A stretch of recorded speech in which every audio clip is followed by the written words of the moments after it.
오늘은 매력 넘치는 참된 그리스도인, 매력 넘치는 참된 그리스도인이라는 제목으로 하나님의 말씀 전할 때 주님의 은혜가 함께 하시길 바랍니다. 지난 시간에 우리는 바울의 양아들이었던 디모데가 빌립보 교회로 갈 수밖에 없던 이유에 대해서 함께 나누면서 교회 공동체와 세상 가운데 디모데와 같은 삶을 살고자 다짐하면서 은혜를 함께 나누었습니다. 혹시 기억을 하시나요? 예, 제가 보니까 7월 21일 날 이 말씀을 전했더라고요. 2달 만에 지금 이제 말씀을 전하는데 특별히 이 말씀을 통해서 우리가 함께 다짐했었고, 또한 이 바울 역시 소송에서 승리하고 풀려난 다음에 빌립보 교회를 방문하고자 하는 그런 기대의 말씀을 하고 있습니다. 그래서 이 말씀을 통해서 바울과 빌립보 교회의 관계가 참으로 돈독한 관계구나라는 것을 우리가 봤죠. 자, 그런데 오늘 이 바울의 파송 예고는 디모데와 또 바울 자신뿐만 아니라 한 명 더 있음을 전하고 있습니다. 그는 바로 누구인가? 에바브로 디도입니다. 여기 에바브로라는 이름은 바울 당시에 1세기 헬라에서 가장 유행했던 이름 중에 하나입니다. 아주 흔한 이름 중에 하나였다라는 것이죠. 제 이름처럼. 예, 아마 50년에서 70년대생 중에 여기에 아마 철수, 영희, 다음으로 제일 많은 이름이 동수입니다. 제가 10대 때 이 이름 때문에 살짝 스트레스를 좀 받았습니다. 그래가지고 제가 어느 날 엄마한테 되게 심각하게 물었습니다. 엄마, 왜 내 이름을 동수라고 지었어? 제가 물어봤습니다. 그랬더니 엄마가 굉장히 답을 짧게 하셨습니다. 그리고 아주 강렬하게 하셨습니다. 너무나도 명쾌하게 해서요, 제가 더 충격을 받았습니다. 엄마가 뭐라 했냐면 이렇게 이야기를 했습니다. 정말 아무렇지 않게 눈 하나 깜빡 안 하시고 이렇게 얘기했습니다. 흔하지 않을까 봐. 진심 그것뿐이었어? 라고 제가 물어봤는데 그게 다였어. 흔하지 않을까 봐. 그랬는데 굉장히 흔한 이름이죠. 교과서에도 나오고 소설책에도 나오고 드라마에도 나오고 영화에도 나오고, 심지어는 제가 아동부 교육전도사를 하고 있는데 당시에 아이들이 갑자기 저를 보면서 이렇게 이야기했습니다. 동수야! 그러는 거예요. 그래갖고 야 전도사님이 니네 친구야? 제가 막 뭐라 했더니 걔네들이 이렇게 이야기합니다. 저는 전사님 부른 거 아닌데 전사님 부른 거 아니고 전사 옆에 있는 동수를 부른 건데 전사님 안 보이세요? 내 눈에는 보이는데 동수야 뭐 이러는 겁니다. 예, 개그의 소재로까지 쓰였던 이름이 동수입니다. 그만큼 흔한 이름이었다라고 하는 것이죠. 그런데 지금은 굉장히 좋아하는 이름입니다. 왜 그런가 하면 이 오늘 본문에 나오는 에바브로 디도라고 하는 이 이름의 뜻과 제 이름의 뜻이 비슷하더라고요. 그래서 이 시간을 빌어서 영상 편지를 띄우도록 하겠습니다. 잠깐 옷을 좀 정리를 하고, 예, 엄마 아빠, 예, 굉장한 이름을 지어주셔서 감사합니다. 사랑합니다. 예. 이 정도로 이 에바브로 디도라고 하는 이 이름이 그 당시에 굉장히 흔한 이름이었다라고 하는 거죠. 자, 그런데 여기서 또 혼동하지 말아야 될 게 뭐냐면 골로새서에 보면 에바브라라는 이름이 나옵니다. 그런데 이 이름과는 동일 인물이 아니라는 거예요. 다른 인물이라고 하는 거 참고하시길 바랍니다. 그럼 이제 더 궁금하시죠? 도대체 에바브로 디도라는 이름이 어떤 이름이길래 이렇게 이 헬라 세계에서 가장 흔한 이름이고 보편적인 이름이었나? 자, 이 이름의 뜻은 뭐냐면 그리스 신화에 나오는 사랑과 미의 여신이었던 바로 아프로디테의 사랑을 받은 자라는 뜻을 가지고 있습니다. 아프로디테의 사랑을 받은 자. 자, 이런 의미를 가지고 있다라고 하는 것은 뭘 뜻하는 겁니까? 굉장히 우상 숭배적인 그런 이름을 가지고 있죠. 그런데 부모가 이 이름을 지었다라고 하는 것은 이와 같은 삶을 살라라고 지은 겁니다. 너는 아프로디테라고 하는 이 신으로부터 사랑을 받는 자가 되어야 해. 그러니까 이 이름대로 살아라 라고 지어준 거잖아요. 그런데 더 흥미로운 사실은 뭐냐면 바울은 이 에바브로 디도에게 기독교적인 이름으로 바꾸라고 하지 않습니다. 이 이름 그대로 사용하라고 이야기하고 있는 거예요. 요청하지 않았다라고 하는 겁니다. 본래 이 아프로디테는 헬라에서 사랑과 아름다움과 다신을 상징하는 여신입니다. 그래서 가장 인기 있는 신이었고, 그래서 가장 헬라 세계에서 많은 곳에서 이 여신을 숭배하고 있었다라고 하는 겁니다. 하지만 바울은 그 이름 그대로 사용하게 내버려 두었다라고 하는 겁니다. 그런데 놀라운 것은 이 에바브로디도는 이 이름대로 삶을 살았습니다. 그럼 저한테 이렇게 질문하시겠죠. 아니 목사님, 그러면 이 에바브로디도가 지금 우상 숭배의 주범이었다는 건가요? 라고 질문할 수도 있습니다. 그런데 그런 것이 아니라 이 에바브라라고 하는 이 이름에 함축적인 의미가 있는데, 그 의미가 뭐냐면 바로 매력적이다라는 겁니다. 제 이름에도 매력적이다라는 뜻이 담겨 있습니다. 무엇이 담겨 있을까요? 제 수에 바로 이 제 숫자가 빼어났습니다. 예, 물수가 아니고요. 빼어났습니다. 그렇기 때문에 제 이름에도 매력적이다라는 뜻이 있죠. 근데 동력동이잖아요. 제 동자가 동력동이거든요. 동쪽에 빼어난 사람, 동쪽에 매력적인 사람. 우리나라를 뭐라고 불렀죠? 예전에 동방예의지구. 그러니까 동쪽에 빼어난 사람인 겁니다. 그래서 내 이름의 뜻이 이런 뜻이었구나. 이 에바브로디도와 같은 뜻을 가지고 있구나. 그래서 부모님께 감사할 수 있었다라는 겁니다. 그래서 바울이 말하는 이 에바브로디도는 다방면에서 매력적인 사람이었습니다. 오늘 제목대로 그는 아주 매력 넘치는 참된 그리스도인이었다라고 하는 것이죠. 자, 우리 옆에 있는 분의 손을 잡아보도록 하겠습니다. 자, 옆에 있는 분들 한번 손을 잡아주세요. 자, 옆에 앞뒤에 있는 분들의 손을 잡아주시면서 이렇게 축복하도록 하겠습니다. 이렇게 질문하도록 하겠습니다. 자, 한 사람은 질문하시고 한 사람은 이제 답을 하셔야 돼요. 자, 이렇게 하겠습니다. 절 보세요. 절 보시면서 하셔야 돼요. 약간 머리를 이렇게 들치면서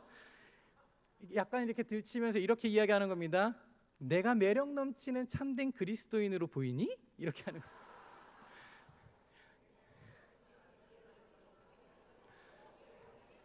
자, 그러면 답을 어떻게 해야 될까요? 그래, 그렇게 보인다.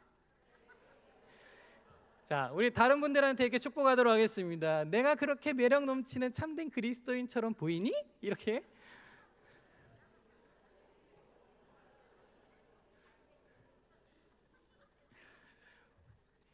매력 넘치는 참된 그리스도인의 삶이 되시길 바랍니다.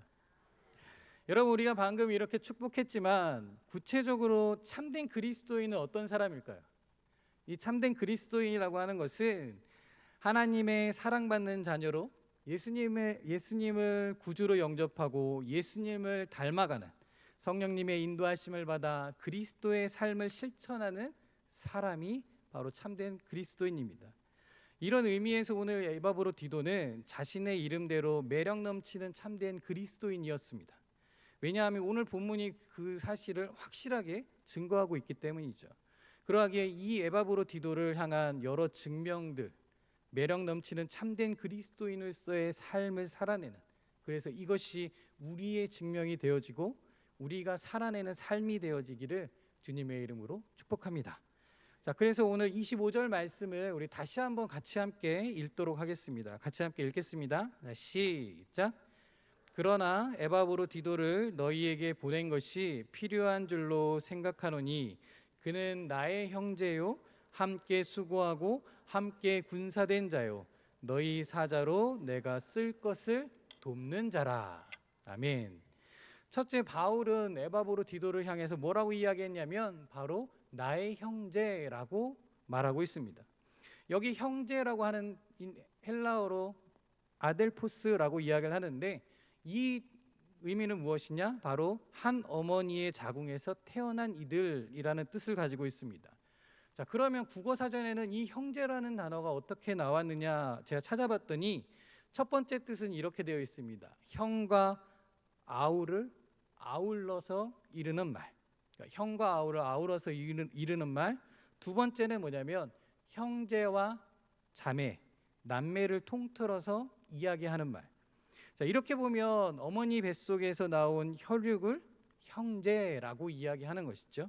그래서 헬라어 아델포스와 우리 국어사전에 이 뜻이 동일한 의미를 가지고 있습니다. 그런데 우리 국어사전에는 이것으로 끝내지 않습니다. 세 번째 의미가 있다라고 하는 것이죠. 이렇게 나와 있습니다. 하나님을 믿는 신자끼리 스스로를 이르는 말. 하나님을 믿는 신자들끼리 스스로를 이르는 말. 그래서 우리는 뭐라고 부르죠? 형제, 자매라고 부릅니다. 그래서 이것을 통칭해서 우리는 형제라고 하는 것이죠.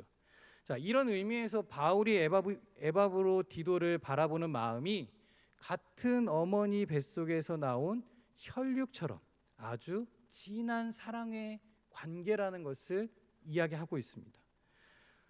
이 의미가 무엇입니까? 바로 하나님의 창조하심으로 태어난 같은 피조물로서 예수의 피로 말미암아 구원을 받고 예수의 사랑을 본받아 뜨겁게 사랑하는 마음으로 섬기며 살아가는 혈육과 같은 형제.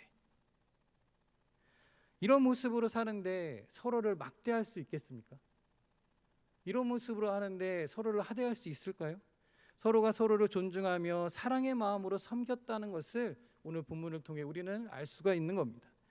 여러분, 성경 어디를 찾아봐도 예수님이나 바울, 이 베드로와 같은 사도들이 자신과 함께했던 교우들에게 하대했다라는 이야기는 성경 어디를 찾아봐도 나와 있지 않습니다. 모두 다 사랑의 마음을 담아 서로를 섬기고 존중하며 아끼고 사랑했음을 성경은 말씀하고 있습니다.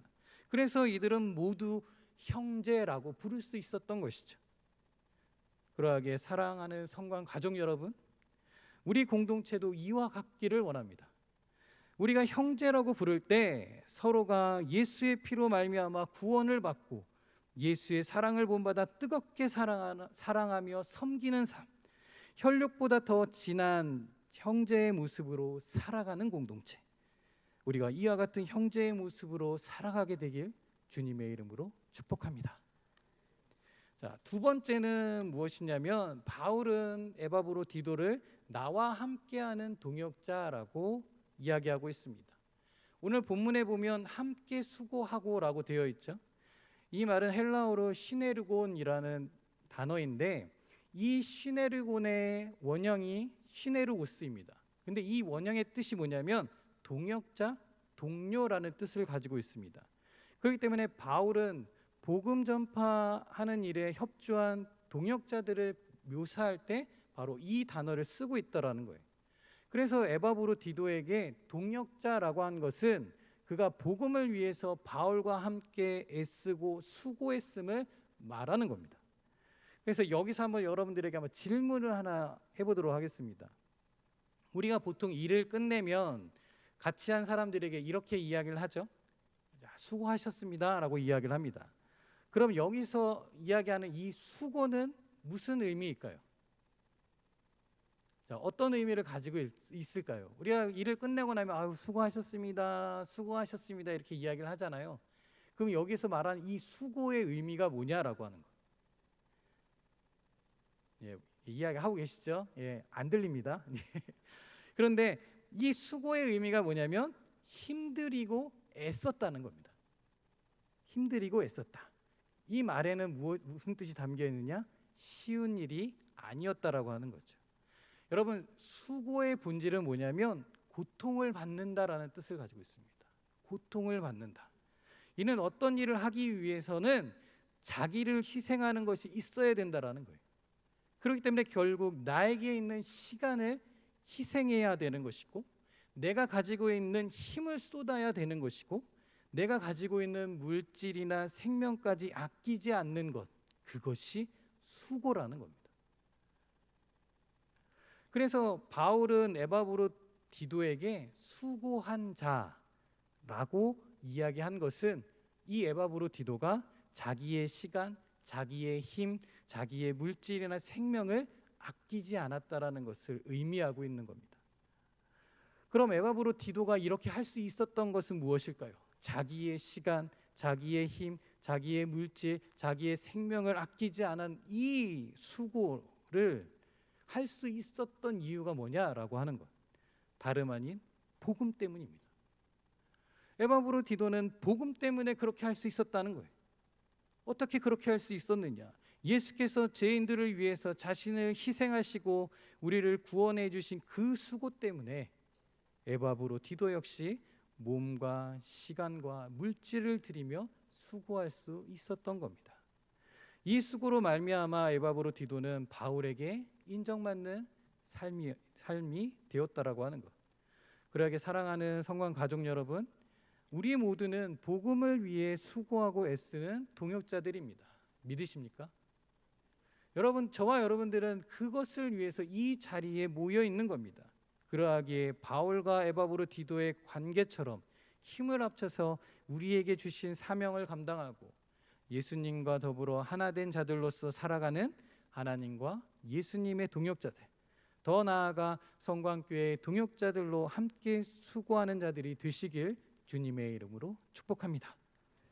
세 번째는 무엇이냐면 바로 바울은 에바브로 디도를 나와 함께하는 군사라고 이야기를 하고 있습니다. 여기 함께 군사된 자라고 하는 이 번역된 단어는 뭐냐면 스스트라티오테스라는 단어인데 이 뜻 안에는 동료 군인이라는 뜻을 가지고 있습니다. 이 단어는 오늘 본문 그리고 빌레몬서 1장 2절 말씀에만 나오는 구문입니다. 그래서 이 단어의 의미는 뭐냐면 바로 오랜 기간 함께한 교우를 지칭할 때 쓰는 겁니다. 자, 우리 옆에 있는 분들 한번 잠깐 볼까요? 옆에 앞뒤에 있는 분들을 보시길 바랍니다. 한두 번 보신 게 아니시죠? 오랜 기간 걸쳐서 보셨던 그런 관계입니다. 바로 이런 관계 때 쓰는 단어가 바로 지금 이 함께 군사된 자라는 뜻의 단어입니다. 그런데 이 단어는 다른 말로 하면 군사용어라고 하는 것이죠. 군사용어. 군인이라는 단어가 들어와 있기 때문에 자, 그러면 바울이 이 군사용어를 쓴 것은 무엇이냐면 에바브로 디도가 오랜 기간 자신과 함께 복음의 대적자들과 대항하여서 목숨을 걸고 싸웠다라는 의미입니다. 더 나아가서는 동시에 바로 이 복음 사역을 같이 하면서 이 영적 싸움을 같이 하면서 함께 고통도 나누었다라는 것을 의미하는 겁니다. 여러분, 우리가 잘 알다시피 빌립보서를 쓸 이 당시에 바울은 어떤 상황이었습니까? 당시에 굉장히 박해를 받고 있는 상황이었고 또 영지주의와 같은 이단들과 싸우고 있던 상황이었고 더 나아가서는 바울이 시기 질투하여서 그를 끌어내리려고 음모를 꾸미는 자들을 포함해서 많은 대적들과 싸우고 있던 그런 상황이었습니다. 이런 자들을 상대로 에바브로 디도는 복음을 지키고 전파하는 군사로서 바울을 도왔다라고 하는 겁니다. 그러하기에 바울에게 있어서 에바브로 디도는 누구였느냐? 천군만마였다라고 하는 것이죠. 복음과 함께 싸우는 군사였다라고 하는 것. 그래서 여기 군대를 다녀오신 분들은 잘 알겠지만 우리 군대를 갔다 오신 분들에게만 제가 질문을 하도록 하겠습니다. 전장에서 승리를 위해 함께 훈련하고 생활하며 전투도 함께하는 동료를 뭐라고 부르죠? 군대 갔다 오신 분들에게만 했는데 다들 군대 갔다 오신 것 같습니다. 네, 전우라고 부릅니다. 전우. 자, 이 바울에게 있어서 에바브로 디도는 뭐였다고요? 전우였습니다. 전우. 그럼 무엇을 위한 전우인가? 바로 복음 사역을 위해 생사고락을 함께한 전우였다라고 하는 것이죠. 사랑하는 성관 가족 여러분, 예수께서 우리를 성광교회의 전우로 부르셨습니다. 군사된 자로 부르셨습니다. 이 의미는 복음을 위해 우리를 부르셨다라는 겁니다. 복음을 위해 함께 싸우라고 부르신 겁니다. 함께 섬기라고 부르신 거고 함께 봉사하라고 부르신 겁니다. 그러하게 그리스도의 군사된 자로서 복음 사역을 위해 잘 훈련되어 나아가는 저와 여러분이 되었으면 합니다. 자, 그러면 어떻게 훈련해야 될까요? 바로 말씀과 기도로 잘 훈련되어져서 하나님 앞에서 죽도록 충성하는 삶, 이와 같은 삶이 바울과 에바브라 디도의 삶이었고 더 나아가서는 우리의 삶이 되어야 합니다. 복음 앞에 함께 충성하는 전우로서 함께 군사된 자로서 나아가시는 저와 여러분들이 되시길 주님의 이름으로 축복합니다.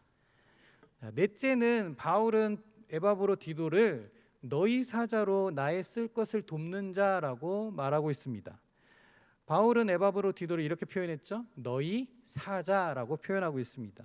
여기 너희 사자라는 의미는 너희들이 보낸 사자라는 뜻을 가지고 있고, 자, 이것을 공동 번역 성경에는 뭐라고 이야기했냐면 여러분이 보낸 사절이라는 뜻을 가지고 있습니다. 이처럼 에바브로디도는 빌립보 교회에서 바울을 돕기 위해 파송된 자라는 것을 확실하게 증명을 하고 있죠.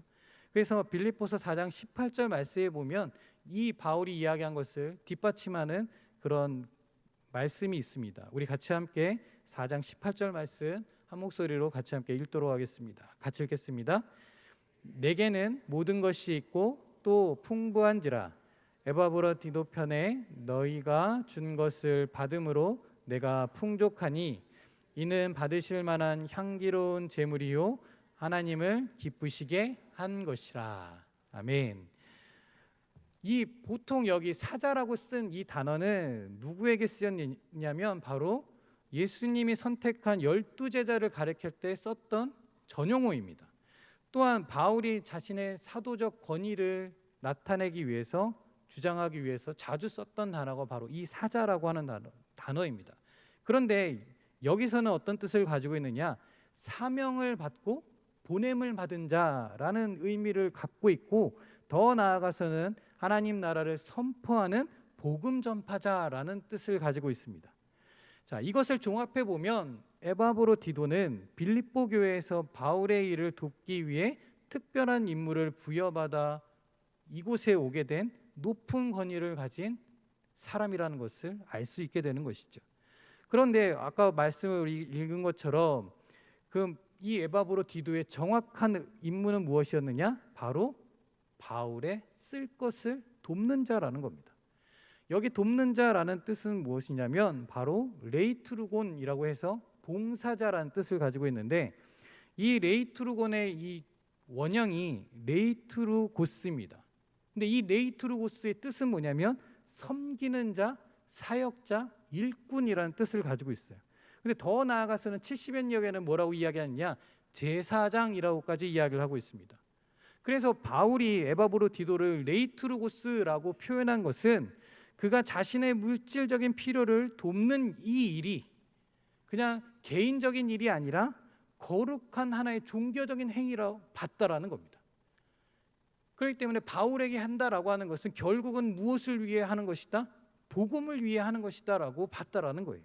그렇기 때문에 오늘 뭐라고 이야기했느냐? 바로 빌립보 교인들이 자신에게 보내준 헌금을 4장 18절 말씀에는 이렇게 이야기하고 있죠. 향기로운 제물이라고 이야기를 하고 그렇게 부른 것, 그리고 또 하나 복음 전파를 위해서 노력하는 사람들에게 주어지는 모든 실제적인 도움을 어떻게 했느냐?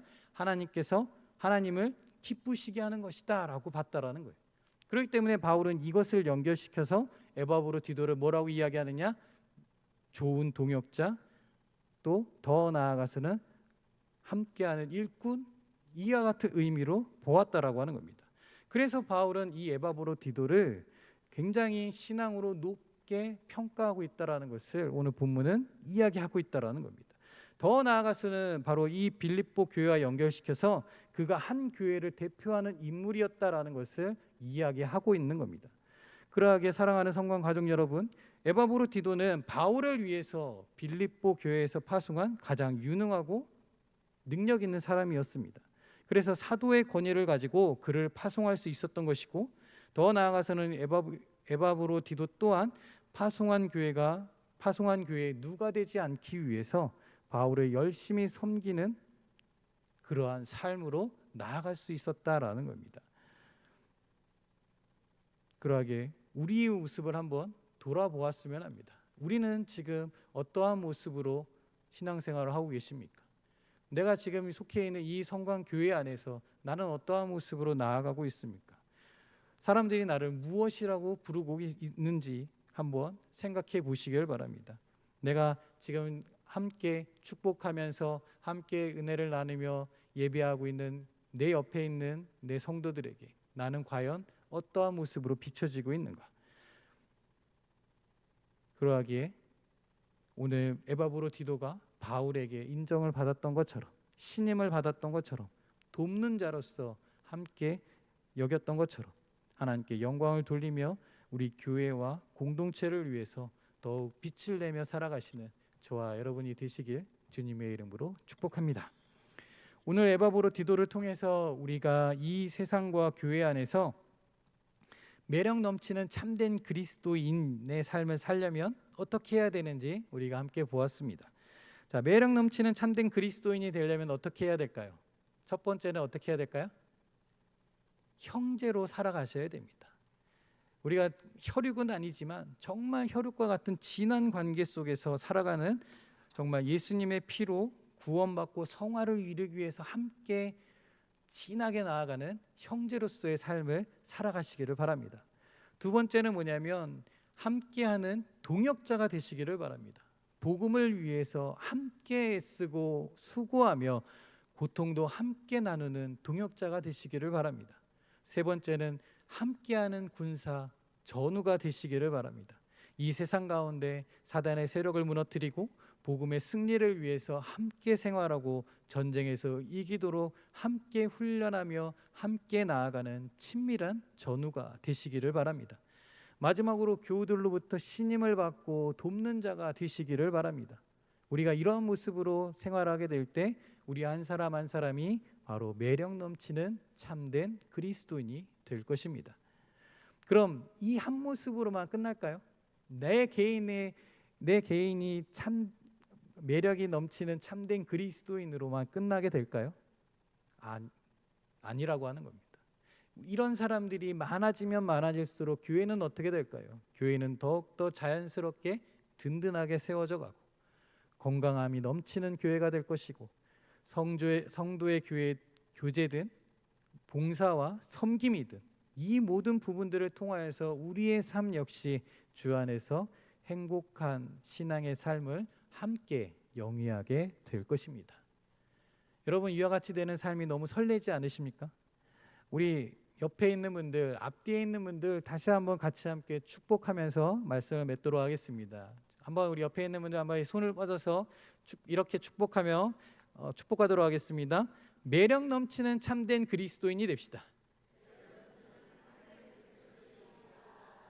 정말 매력이 넘치는, 흘러 넘쳐서 우리 교회도 더욱더 건강해져 나아가는 그런 복된 인생으로 살아가시는 저와 여러분이 되시길 주님의 이름으로 축복합니다. 우리 같이 함께 기도하도록 하겠습니다. 사랑과 은혜가 충만하신 아버지 하나님, 오늘 바울이 에바브로 디도를 바라보면서 나의 형제요, 나와 함께 수고한 자요, 나의 동역자요, 나의 쓸 것을 돕는 자라고 이야기하면서 바울이 에바브로 디도를 인정하며 나아갔던 것처럼, 하나님, 우리가 매력 넘치는 참된 그리스도인의 삶을 살아낼 수 있도록 주님 인도하여 주옵소서. 나만을 위한 신앙생활이 아니라 나와 함께하는 나의 동료들, 나의 성도들, 나의 이웃들과 함께할 수 있게 인도하여 주옵시고, 그들을 먼저 생각하며 정말 그들에게 형제요, 동역자요, 전우요, 돕는 자로 온전히 세워질 수 있도록 인도하여 주옵소서. 그리하여서 우리 자신도 건강해지고 우리 교회도 건강해지고 더 나아가서 우리 사회도 건강해지고 이 나라도 건강하게 되어지는 귀한 역사가 우리를 통하여서 일어날 수 있도록 주님 인도하여 주옵소서. 이 시간 주님께서 우리와 함께하여 주심을 감사드리며 이 모든 말씀 우리를 사랑하시는 예수님의 이름으로 감사하며 기도드립니다. 아멘.